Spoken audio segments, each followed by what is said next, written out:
people make it, they all can turn around and thank Beyoncé, because that's... I have been falsely imprisoned through the misuse of the Baker Act, the Marchman Act, and a petition for a guardianship. And enough is enough. I'm fucking coming for everyone now. Jay-Z and I signed to Rock Nation. The first thing he told me to do is get plastic surgery.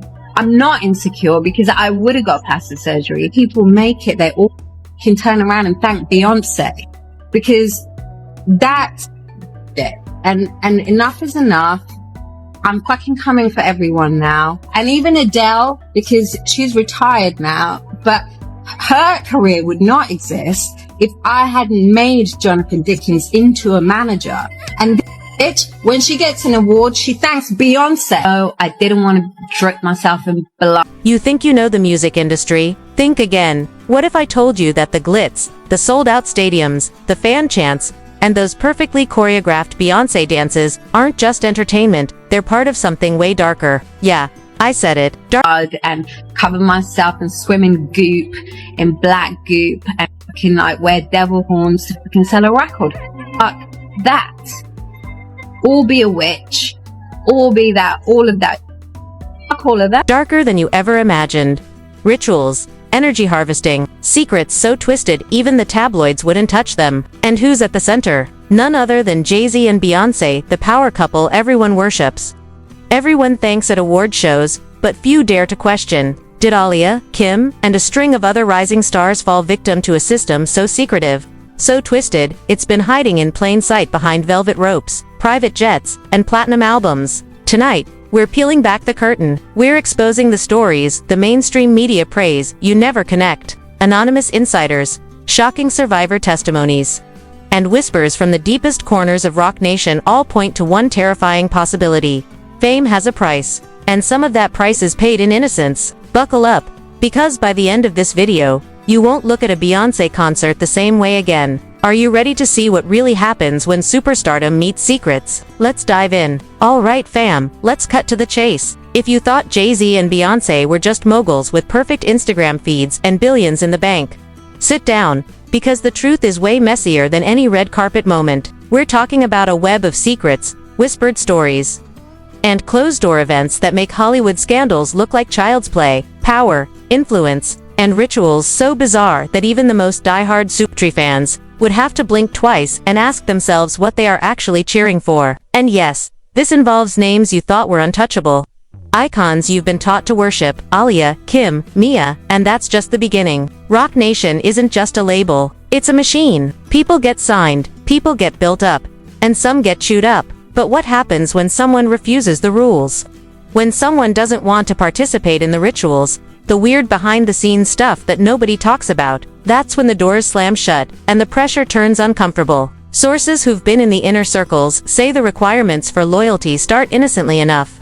Show up, network, smile for the cameras, but then things escalate. Invitations to private dinners where the champagne flows aren't about celebrating talent. They're about proving obedience. And yes, there are stories of young artists being pushed to participate in energetic ceremonies that involve more than just stage rehearsals. Mia, for instance, isn't shy about the way she was treated. She says bluntly she was asked to compromise her own principles, to do things that felt like signing your soul over to a contract you couldn't read. And while she refused, she watched others bend or break under the pressure. The energy she describes being drained from fans at live shows isn't metaphorical. According to her, those concerts weren't just performances. Every light, every drum beat, every synchronized dance move designed to focus the collective energy of tens of thousands into something that benefited the top of the pyramid, the higher-ups: Beyoncé, Jay-Z. And it wasn't subtle. Mia says you could feel it. You could feel the attention of the crowd, the way the energy shifted like it was being siphoned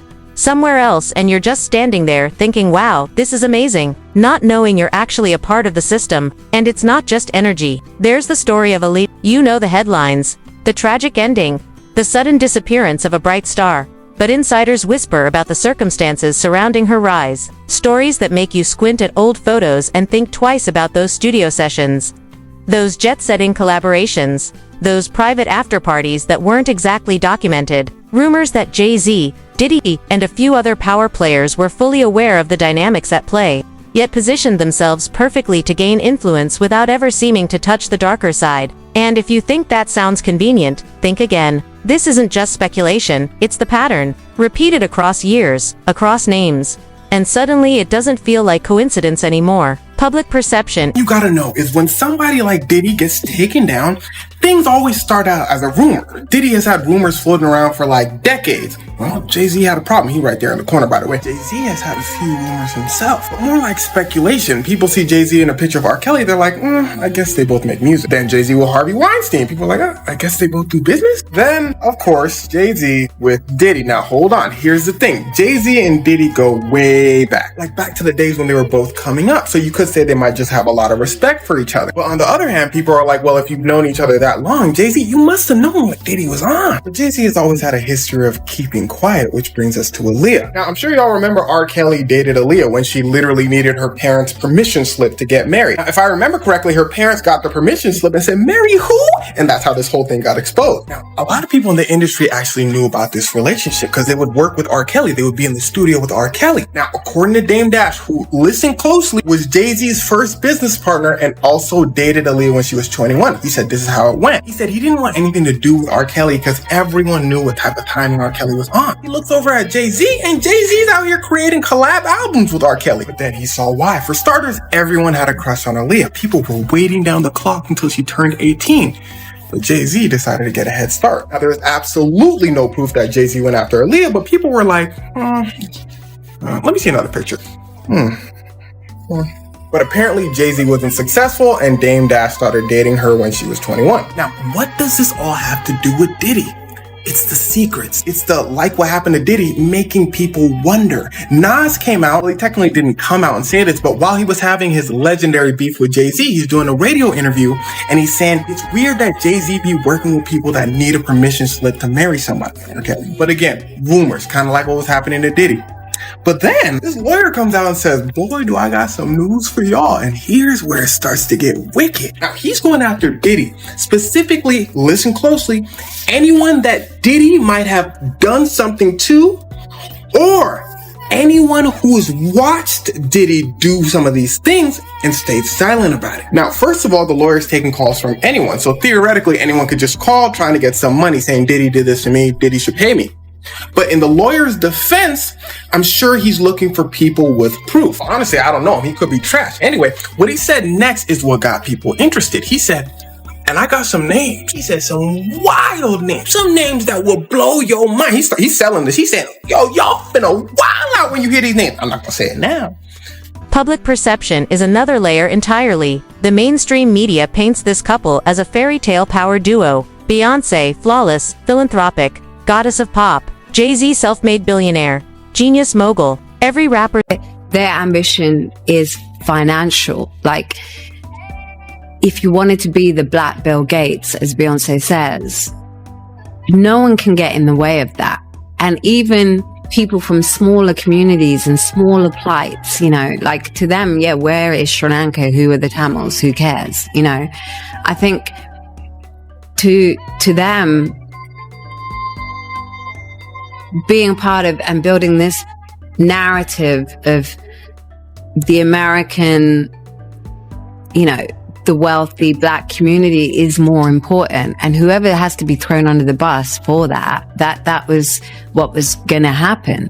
And I think Ben Brofman is also the first Black Brofman, you know, and that's a really important point to understand. So what do you mean by that? Because his mom is Black, you know, and so I think that was a movement that was happening. And yes, I had the template that was radical and is the edge that hip hop needed, you know. But I was also inspired by hip hop and brought it back to America in a different form and shape on a very real situation, because there was actually a revolution happening in my country at the time, you know. And by then, hip hop had already moved into finance, where they were talking about bling. And I brought back the old school version of hip hop, where you're, you know, in the category of what artists like Nas and, you know, people, that were more political and conscious, what they were representing. So it reignited something else. But then it got repackaged by hip hop, you know, and I think it did influence a lot of Kanye's taste or Rihanna's taste and Beyonce's taste. And what happened with those four artists like Jay-Z, Kanye, Beyonce, and Rihanna, my stuff did affect that. You know, dream of success, but when you peel back the veneer, the picture isn't so polished. Anonymous sources say lavish spending is only the surface layer. Beneath it, there are reports, unverified but chilling, of controlling behaviors, manipulation, and the careful orchestration of public narratives that shield them from scrutiny. One insider who spoke under condition of anonymity said they literally dictate how people think about them. And if you don't play me, he said the party going off. You see celebrities from all over, but you also see a lot of like the really intense kinds. She talks to a couple celebrities, she chilling, and then she has something to drink. He says she immediately feels super duper lit and has to go lie down. She goes to a bedroom, she lies down, then allegedly Diddy, Jay-Z, and an unknown female celebrity walk in. Diddy walk in tweaking. She said wild eyes talking about, you ready to party? He like kind of shaking her. She falls. She then gets up. Then allegedly Jay-Z picks her up. And well, this next part might be a little intense. So if you're sensitive to that sort of thing, skip to when I put my hand up like this. So Diddy and that unnamed celebrity at this point are just watching while Jay-Z does stuff he shouldn't be doing. Then Diddy, after Jay-Z takes a step back, then begins to do stuff he shouldn't be doing. Afterwards, Diddy then allegedly tries to force her to continue. That's when she gets her wits about her and begins to scrap. Diddy's shocked, like, what's going on? She grabs her clothes and takes off. She's running through the party holding her clothes, and apparently nobody's doing anything to help. She gets outside, she gets those clothes on, runs to a gas station. Hand up for the folks that ain't want to hear all that, by the way. She gets to a gas station. The female clerk at the gas station sees that this girl's in distress, so she gives her a phone. She grabs a phone, she calls her dad, says, hey, I snuck out, come pick me up. Pops picks her up, Pops takes her home. Now, she then says this has affected her through her whole life, and it put her in a deep depression. Let's talk about real quick what Jay-Z has to say about this, because he responds immediately. He says that lawyer, Tony Busby, remember that lawyer I showed you earlier? Jay-Z says he's basically doing all this for the cash. He's trying to blackmail me. Jay-Z then says for a crime as heinous as this, why would you file a civil suit? File a criminal suit against me. Now, for those of you that don't know, there are two different types of trials in the United States. There's a criminal case where basically the police is going after you, you're going to jail. Then there's civil, which this case is. You're not going to jail, but you more often than not have to pay somebody money for damages. It's like getting sued. So Jay-Z saying, why would you sue me? Call the police. Jay-Z then goes on to say, I had to talk to my daughter about this. My daughter, she finna go to school and then what? And Jay-Z said in the last line to the lawyer, I look forward to showing you how different I am. And here's where it starts to get. Play along, you disappear from the narrative. Your art gets shelved. Your story doesn't get told. And the fans. Don't even get me started. You think screaming at a stadium in unison is just excitement. Mia says no. She claims it's part of a cycle, part of a system that keeps the machinery running. The more devotion, the more synchronization, the more energy flows upward toward the stars at the apex of this pyramid. Every choreographed dance, every viral TikTok trend, every sold out. My mom since December 25th, 2023. That's the last time that I saw her physically. The last time I spoke to her was December 30th, 2023, when she said that I was dead to her. My mother and I, our relationship has always been strained. Miami-Dade Police Department storm into the room and they tell us, we received the call that you're getting beat up nonstop. We need to separate you guys. Our tour isn't just about money. It's about control, influence, and feeding a mechanism that very few outside the circle even understand. And while you're clapping and filming on your iPhone, they're banking literally on the fact that you'll never question it. The psychological layer is just as dark. Insiders describe constant surveillance, hidden cameras, monitoring of communications. Mia talks about therapists being approached by mysterious figures, private investigators stationed nearby, and the subtle but terrifying message that your freedom is conditional. Step out of line, and suddenly you're the problem. Your creativity, your voice, your very existence becomes negotiable, and the deeper you dig, the more it feels like there's a system designed to bend everyone toward silence, submission, or disappearance. And it doesn't stop there, because once you realize how deep this goes, it's impossible to unsee it. Mia talks about nights where parties started normal, drinks flowing, celebrities laughing, and then suddenly the room would change, the energy would shift, and what she calls the real tests began. The moments when loyalty was demanded in ways no contract could cover. She recalls one night vividly, being cornered, offered opportunities that seemed glamorous on the surface but were really about control, obedience, and participation in acts that most people would never believe could be part of the music world. And while some stars went along, bending or breaking, she refused. And that refusal came with consequences. Rumors spread, doors closed, whispers followed her everywhere, and she realized very quickly that talent alone could not protect you. Meanwhile, the very same system that built her up as an artist had eyes everywhere, cameras in places no one would expect, monitoring phones, shadowing movements, private investigators across the street from her own home, all part of a network designed to make sure no one stepped too far out of line. She describes feeling hunted, watched, and constantly aware that one wrong move could erase her career, reputation, and sense of safety and up here trying to come for me because I'm speaking the truth about this witch, this high-ranked sorceress witch who had y'all under a spell. She had me under her spell too. I could admit it. I know Beyonce had me under her spell. And when I went to her concert in 2015, she had a concert on my birthday. I'm a twin. Me and my twin sister went to go see her. And I seen her in person. I seen the witchcraft in person. I seen how everybody stood up off their feet with their eyes just like really focused on her, not even looking around. So unconsciously just standing up. I had to look around and see what was going on. Not only that, it was this one dance that she did, y'all. I forgot what album this was and everything because it's just like it left my mind because I turned to praise. But she did this dance on stage and it was raining in Philly this day. And she was like, I love rain, I love water, because she has a marine spirit in her ocean.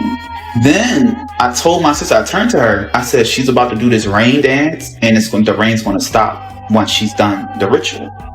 Y'all, she started doing this dance, and mind you, I used to watch all her stuff. The girl can move.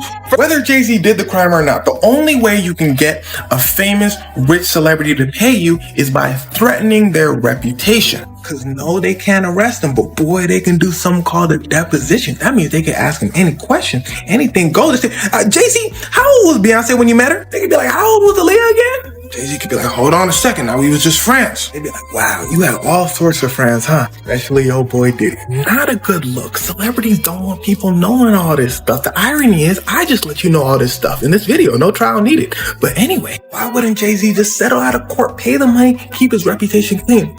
Well, that's because settling out of court don't work all the time. Entirely. And this wasn't paranoia. The evidence was everywhere, from altered schedules to mysterious interruptions, in meetings and rehearsals, to people who seemed too friendly and suddenly too threatening when she questioned anything. And this, she says, is the price of seeing behind the curtain, of recognizing that the sparkle, the glitz, the adoration isn't just about performance. It's about extracting power, siphoning influence, and turning fame into something that feeds the few at the top. She witnessed concerts where the crowd's energy wasn't just excitement, but a ritualistic focus, where every cheer, every clap, every scream somehow fed the personas on stage, boosting their power in ways that go beyond money or popularity. And it made her wonder how many fans really understood what was happening when they thought they were just enjoying a show. Then there were the stories from others who refused, stories that mirrored hers, of young artists being pushed to compromise, to participate in activities that felt wrong, to offer parts of themselves that were never intended for public consumption. And the pattern was unmistakable, repeated over years, names, and cities. Yet the mainstream media either ignored it or painted it as coincidence or rumor. Mia explains that for those who tried to speak, the consequences were immediate.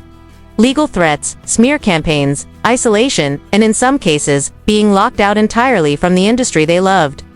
As if the machine itself punished those who could see through it. And as the scope of this network becomes clearer, it's impossible not to connect dots.